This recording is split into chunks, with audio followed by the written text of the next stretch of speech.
اگر شما هم از اون افرادی هستید که رنگ‌های مختلف رو فقط با نام‌های کلی قرمز، زرد و آبی میشناسید، حتما این ویدیو رو ملاحظه بفرمایید.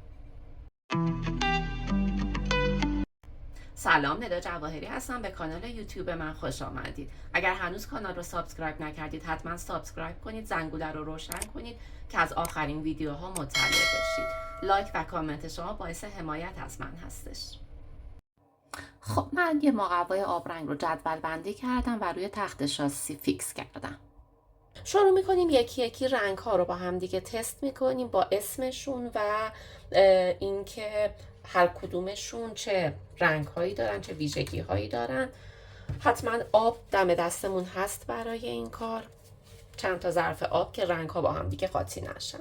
ببینین اولین رنگی که به اصطلاح توی جعبه آبرنگ اشمینک هستش طلایی و نقره‌ای هست، گلد و سیلور. خیلی حالا نکته خاصی برای ما نداره چون که توی جعبه رنگ هستش. به عنوان بررسی این دوتا رو هم یه تست ازش میگیریم، رنگ طلاییمون و رنگ نقره‌ای. دقت بکنید رنگ طلایی آبرنگ و رنگ نقره‌ای آبرنگ تا حد زیادی میشه گفت کمجون هست. اگر که میخواین از رنگ‌های طلایی و نقره‌ای استفاده کنید بهتر هستش که از رنگ‌های گواش استفاده بکنید.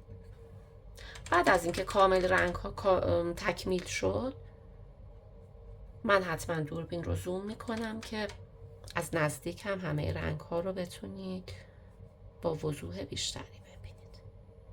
خب دو تا رنگ سیلور و گلد، سیلور نقره‌ای و گلد طلایی، دو تا رنگی هستن که در نقاشی، در بعضی از نقاشی ها به کار میاد. شروع میکنیم به بررسی بقیه رنگ ها و اسمشون. ما دو نوع سفید داریم، یکی سفید تیتانیوم و یکی چاینیز وایت. تیتانیوم رنگ سفیدی هستش که تقریبا اغلب رنگ های گواش سفید ما سفید تیتانیوم هستن. چاینیز وایت رنگ سفیدی هستش که حالا به رنگ سفید ظروف چینی هستش. طبیعتا ما روی رنگ کاغذ سفید به اصطلاح مقوای سفید خیلی نمای مشخصی از این رنگ نخواهیم داشت، اما با این حال من یه رنگی رو میذارم از روی کاغذ. دقت بکنید که ما حتی اگر که رنگ سفیدی رو داشته باشیم و کاغذمون هم سفید باشه هیچ وقت این دوتا سفید با هم یکی نیستن، پس باز هم میتونه یک جلوه‌ای رو روی کاغذ ما بده. نکته بعد این که اگر در نقاشی میخوایم از سفید استفاده کنیم، سفید نقش اساسی قراره توی کارمون داشته باشه، از سفید گواش بهتر استفاده بکنیم نه از سفید آبرنگ. خب رنگ گلد، سیلور، سفید تیتانیوم و چاینیز وایت. رنگ بعدیمون رنگ لمون یلو یا زرد لیموییمون هستش. یه تست ازش میگیریم.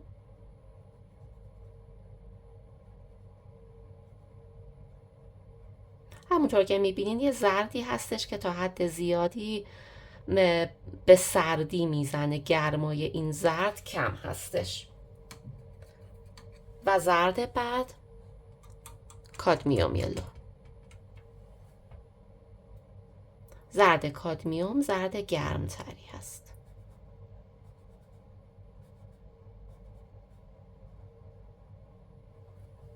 خب رنگ بعدیمون رنگ ترانسپرنت یلو هستش.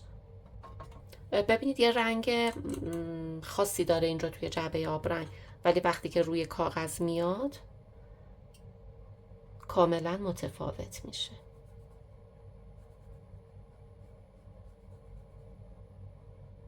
یه رنگ ترانسپرنت هستش این. خب رنگ بعدیمون ایندیان یلو. توی قرص وقتی نگاه میکنید شبیه نارنجیه، اما به عنوان اسم رنگش رنگ ایندیان یلو هست.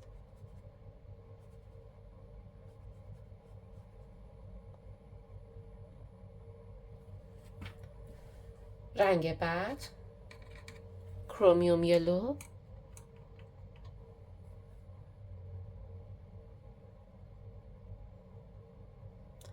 و تمام این رنگ ها با هم متفاوت هستن. اصلا اونطور نیستش که بگیم همشون یک طیف رنگ رو دارن. من سعی میکنم رنگ رو یکم تیره روشن بذارم که حالا تونالیته تیره و روشنش رو هم بتونید ببینید.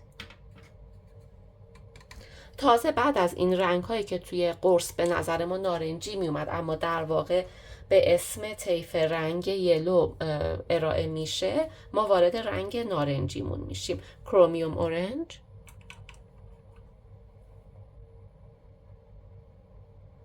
که کاملا یه رنگ نارنجی پرتقالی هست.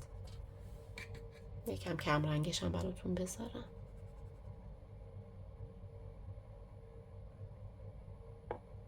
رنگ بعد ترانسپرنت اورنج.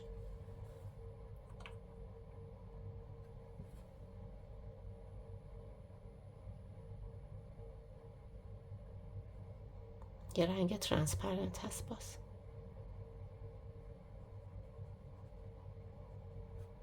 ببینید دقت کنید که باز هم توی برندهای مختلف اسمها ممکنه یه تفاوت اندکی رو با هم داشته باشن.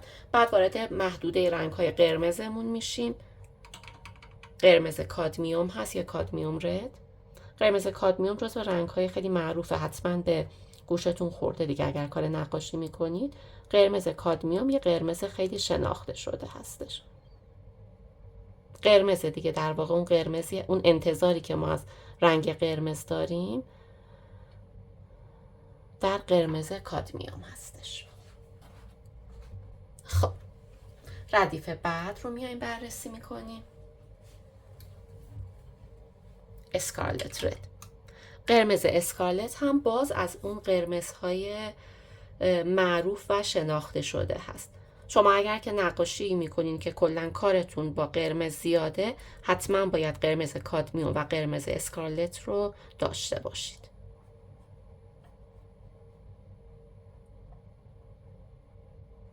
ببینید قرمز کادمیوم گرماش بیشتر هست، قرمز اسکارلت گرماش کمتر هست، اون حس گرمی که داره. خب قرمز بعدی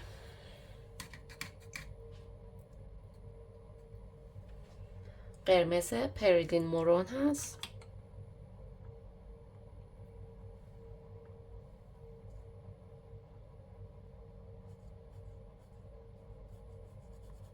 در واقع بیشتر دیگه میره به سمت خانواده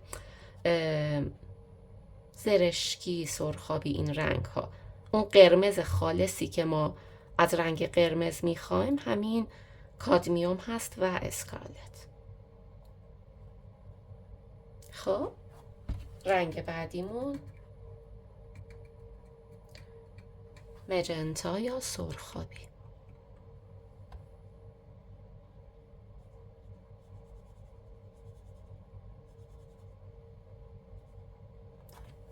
یکم رنگو من اینجا کم مایه برداشتم.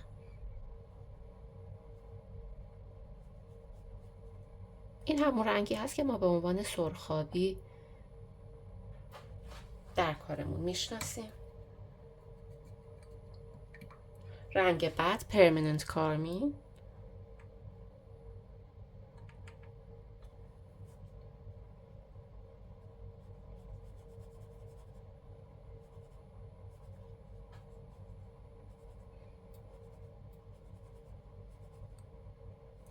همونطور که میبینین باز هم یه جزء این در واقع طیف رنگ های قرمز هست اما متفاوت.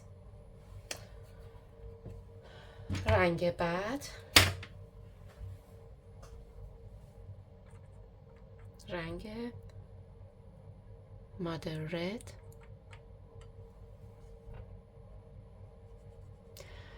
کسایی که کار نقاشی سنتی انجام میدن کلا رنگ مادر رد یه رنگ خیلی پر استفاده ای هست براشون، به خاطر اینکه یه نوع قرمز پخته هست، قرمزی هست که اون حالت شارپی رو نداره. توی گواش های پنتل هم ما به عنوان رنگ روز مادر داریم، در واقع رنگ قرمزی هستش که میگم یکم حالت پختگی داره.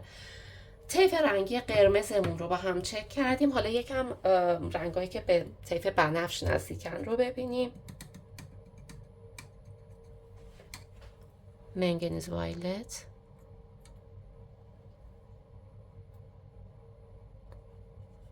کاملا یه رنگ بنفشه شناخته شده هست. ببینید ما خیلی توی آبرنگ‌های دیگه تنوع رنگ‌های دیگه ای هم ممکنه داشته باشیم. حالا توی اشمینک این رنگ ها بود، ممکنه شما یه جعبه آبرنگ دیگه ای که داشته باشید مثلا بنفش های دیگه ای توش باشه، اما خب اینها رنگ های رایجی هستن که وجود دارن. و اولترامارین وایولت، ببینید دقت کنید که اولترامارینی که ما داریم دو نوع اولترامارین داریم، یه اولترامارین وایولت داریم و یه اولترامارینی که به عنوان لاجورد ما استفاده میکنیم. قطعا از اولترامارین وایولت شما نمیتونین به عنوان لاجورد استفاده کنین چون کاملا رنگ اون تم ته رنگ بنفش رو داره. خب و بعد دیگه وارد رنگ های آبیمون میشیم. ماونتن بلو یه رنگ آبی خیلی کم رنگی هست.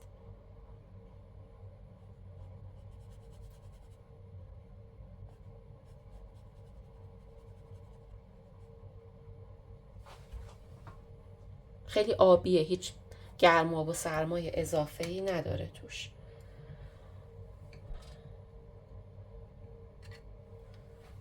و بعد سرالیون بلو،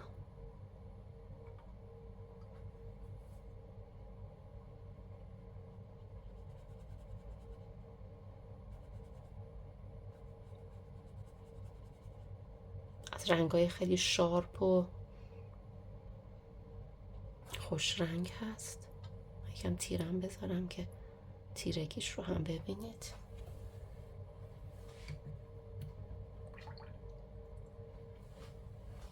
و دلفت بلو. خب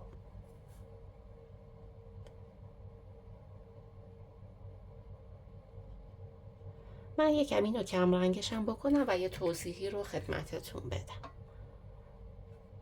ببینید رنگ دلفت بلو یه رنگ بسیار خوش رنگی هست و خیلی پرکاربرده، یه نوع آبی خاصی هسته. شما اگر که توی اینترنت سرچ بکنین ظروف دلفت حتما دیدید ظروف چینی سفید رنگی هستن که روشون با یه آبی خاصی نقاشی شده، مثلا نقاشی های سبک گل و مرغ کشیدن یا طرح گل کشیدن یا طرحهای غیر ایرانی مثلا پورتره کشیدن. یه آبی خیلی خاصی هست روی ظروف چینی که خیلی جلوه قشنگی داره. این آبی اون رنگ آبی هست، یعنی اگر که بخواین یه همچون بشقابی رو مثلا روی مقوا نقاشی بکنید از آبی دلفت میتونین استفاده کنین. اسم اون ظروف مثلا همینه، ظروف دلفت. ظروف معروفی هستن که با این نوع آبی روی چینی سفید حالا افکتش رو میتونین ببینین. آبی بعدی آبی فتالو هست، باز هم یکی از آبیای خیلی خوش رنگ و خیلی شارپ.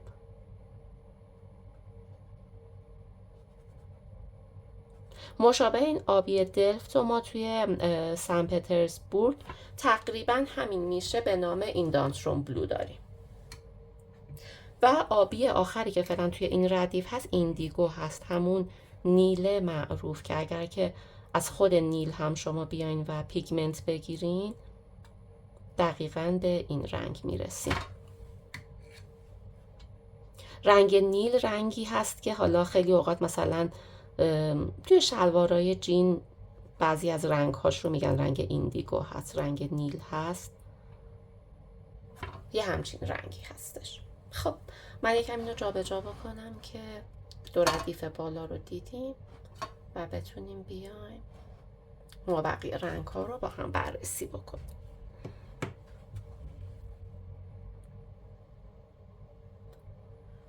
خب رسیدیم به رنگ اولترامارین. رنگ اولترامارین رنگی که ما خیلی توی نقاشی های ایرانیمون ازش استفاده میکنیم، توی نقاشی کاشیکاری خیلی خیلی استفاده میشه. به صورت تخصصی در مورد این موارد و این رنگ ها من خیلی براتون ویدیو آماده خواهم کرد، ولی خب فعلا بدونین دیگه. ببینین ما برای رنگ لاجورد رنگ های خیلی زیادی داریم، تنوع رنگی زیادی رو میتونیم استفاده کنیم. حالا یکی از رنگ ها رنگ اولترامارین هستش.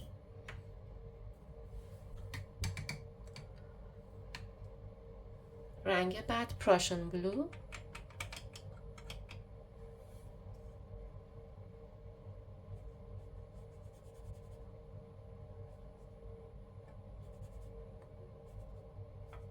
حتما سعی کنید یه پالت رنگ اینجوری یا درست بکنید یا اینکه حالا سیو کنید، ذخیره بکنید این پالت رنگ رو، به سبب اینکه اگر که میخواین قرص تکی رنگ ها رو بخرین بدونید که تم رنگی هر کدومشون چی هستش. خب رنگ بعد هلیو تورکویز.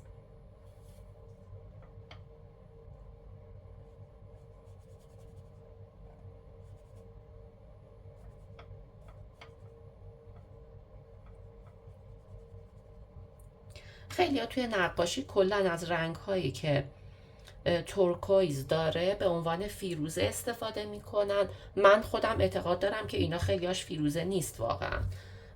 رنگی که من خودم به عنوان فیروزه میپسندم و استفاده میکنم رنگ کوبالت تورکویز هست. کاملا اون فیروزه ای هستش که ما توی نقاشی کاشیکاری داریم. به نام کوبالت تورکویز خوبه. کسایی که تیوپی رنگ میگیرن، تو بعضی از برندها بلو تورکویز هم هست که اونم باز میتونه رنگ خوبی باشه. خب رنگ بعد پرشن گرین.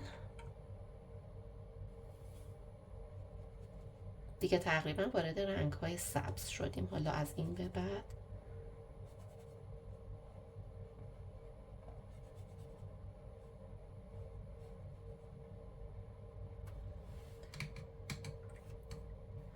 و رنگ بعد سبز فتالو یا فتالو گرین.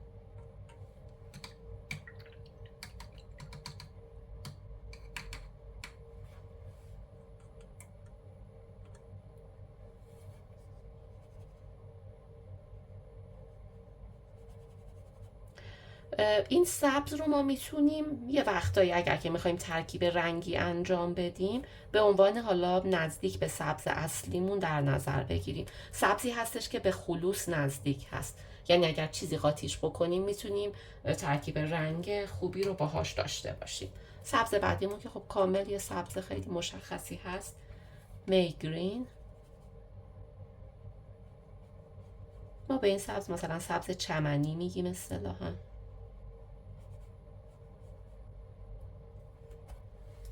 سبز بعدی کوبالت گرین، یه نوع سبزی هست که سرده به سردی میزنه و وجود آبی رو کامل میتونید توش حس بکنید. ببینید سبز از ترکیب در واقع حالا ترکیبات اصلیش زرد و آبی هستش. وقتی زردمون بیشتر باشه به این نوع سبز نزدیک میشیم، وقتی آبیمون بیشتر باشه به این نوع سبز نزدیک میشیم. خب رنگ بعدی پرمننت گرین آلیو، یه نوع سبز زیتونی هست.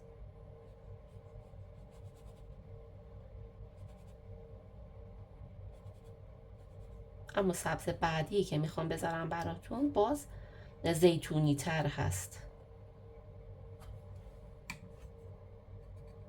و دقیقا اسمش آلیو گرین یلویشه. زیتونی که خب زرد بیشتری هم داره، ولی اون چیزی که ما به عنوان رنگ زیتونی میشناسیمش دقیقا همین رنگ است. خب میخوام یه چند تا رنگ روشن رو امتحان کنیم. من کامل قلمم رو اصلا عوض کنم که ذره ای از رنگ های قبلی نیاد داخل این رنگمون بشه. چند تا رنگ خیلی خیلی مهم. زرد ناپل یا نیپلز یلو. کسایی که کار نقاشی سنتی انجام میدن توی کارهای صورتسازی و رنگ پوست از این چند تا رنگ میتونن حالا با یه سری ترکیبات دیگه استفاده بکنن، نه به عنوان خالص. بعدیش زرد ناپلی که یه مقدار حالا قرمز قاطیشه یا نیپلز یلو ردیش، اصطلاحاً گلبهی خودمون. ما به اسم گلبهی این رنگ رو به صورت غیر رسمی میشناسیم دیگه. در واقع شما اگر که بخواین حرفه‌ای خرید بکنید نمیتونید برین توی یه فروشگاه لوازم هنری و بگین که رنگ گلبهی به من بده. خب رنگ بعدی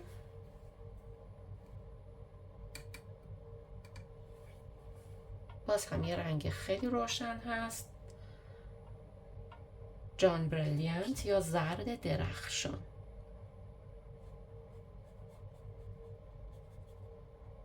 یه نوع زرد درخشان،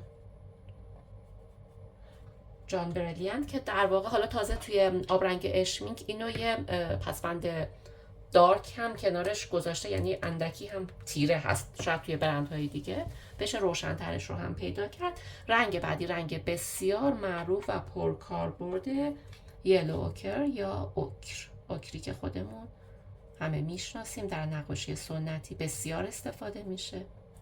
یلو اوکر، رنگ اوکر خیلی پرکاربرد هست. رنگ بعد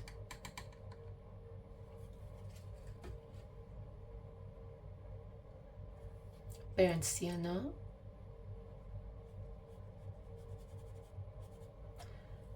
باز این طیف رنگ رو ما توی نقاشی سنتی به اسم اخرا میشناسیم.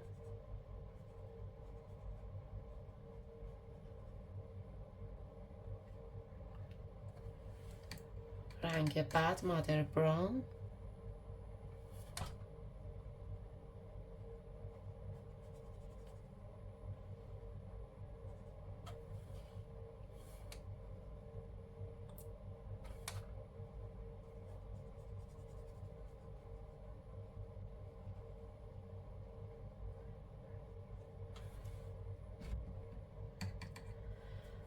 و بعد انگلیش رد.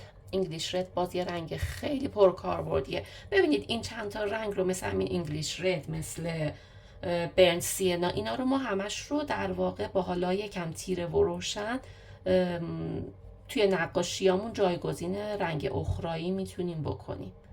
همونطور که میبینین مثلا میگم الان پوشانندگی این رنگ خیلی بیشتره.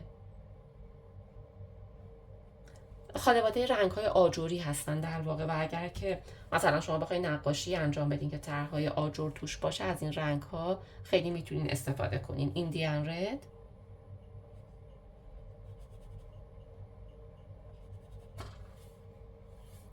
من یکم کم رنگش بکنم که فرم کم رنگش رو هم بتونید ببینید. خب و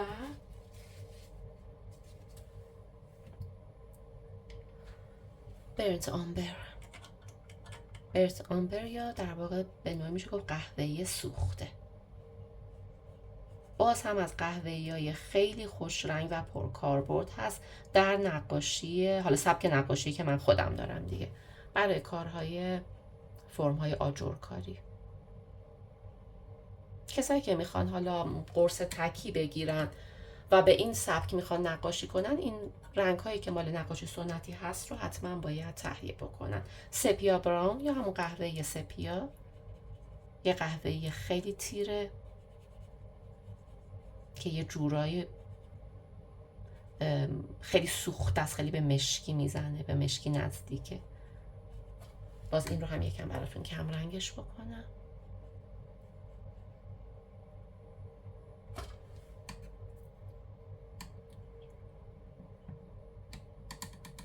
و یه رنگی داریم نوترال تینت،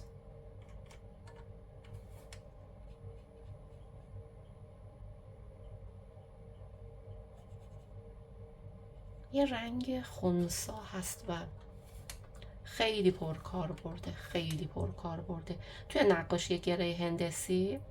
یه جاهایی اگه آدم واقعا کم بیاره، ندونه که چه رنگی باید استفاده بکنه، این رنگ تقریبا میتونم بگم در کنار همه رنگا خوب میشه. مثلا یه چند تا نقش مایه آدم که باقی میمونه و واقعا دیگه نمیدونیم چه رنگی استفاده بکنیم، رنگ نوترال تینت خیلی رنگ خوبی هستش. و رنگ پینز گری به نوعی میشه گفت خاکستریمون هست، ولی یه خاکستری که آبی توش داره. ببین آره در واقع اسم خود تجاری این رنگ هم پینز گری بلویش هست، یه نوع خاکستری آبی.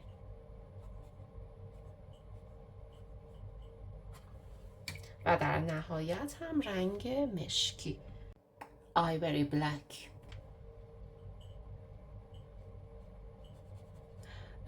رنگ مشکی خیلی خیلی رنگ مهمی هستش توی بعضی از برندها. رنگ مشکیشون خیلی اذیت میکنه، اصلا اون کیفیت مشکی ناب رو به ما نمیده. من الان اینا چون تست رنگ بودش خب خیلی پررنگ از هر رنگی بر نداشتم، ولی کیفیت مشکی اشمینگ فوق العاده عالی هستش. خب این قسمت آخرم که اصلا رنگ نیستش، حالا اوکسگال یه متریالی هست مال نقاشی آبرنگ و این بررسی کل 48 رنگی بود که ما توی آبرنگ اشمینگ داریم، از جهت اینکه کاملا آشنا بشید و بدونید که اسم هر رنگ به چه شکل هستش. من حالا حتما اینو میارم براتون جلوتر و اینکه به هر حال باید ویدیو رو چند بار ببینید و اگر که لازمه خودتون اسم ها رو ذخیره بکنید و بدونید که هر رنگی در واقع چه اسم تجاری داره که بتونید در صورت نیاز اون قرص تکی رو برای خودتون خریداری بکنید. ببینید همونطور که متوجه شدید ما توی جعبه آبرنگ ممکنه که مثلا یه محدوده زیادی رنگ داشته باشیم که بگیم اینا همش نارنجیه، در حالی که دیدیم اینا اصلا تعداد زیادی از قرص هایی که به اسم قیافه نارنجی ما داریم میبینیم جزو رنگ های نارنجی از جهت اسم نیستن و جزو دسته‌بندی زرد محسوب میشن. همینطور در مورد قرمزها و آبیها و سبزها، رنگ های در واقع اسم تجاری رنگ ها رو و اسم هنری رنگ ها رو حتما باید بشناسید که بتونید خرید مناسبی رو انجام بدید.